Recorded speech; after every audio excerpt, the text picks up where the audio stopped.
Hi everybody, it's Ann Patchett at Parnassus Books, and if you haven't read these books, they are new to you.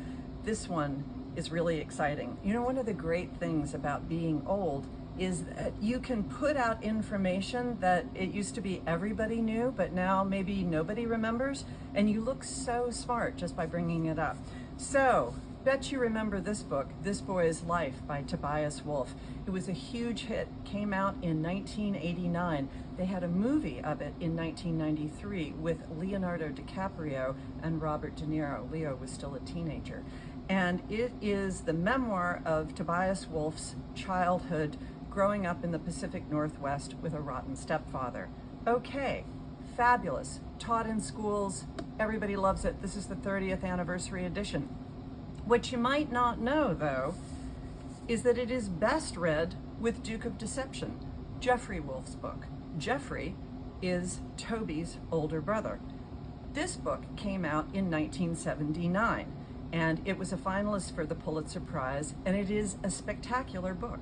What you don't know necessarily is that in 1950, Toby and Geoffrey's parents got divorced. Toby was 5 and went with the mother. Geoffrey was 12 and went with the father. And they never saw each other. They had no communication until they grew up, right? So this is the story of Geoffrey growing up with his crazy, fascinating father. And this is the story of Toby growing up with his much abused mother and crazy stepfather.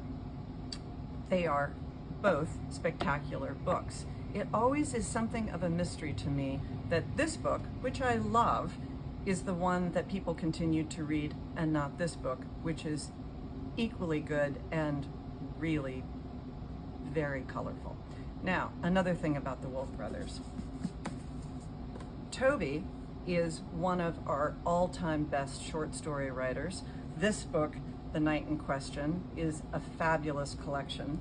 But Geoffrey is one of our all-time greatest essay writers.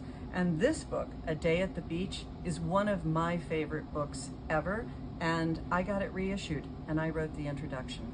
So, have yourself a feast of Wolff Brothers fiction, nonfiction. You're gonna love it. Thanks so much.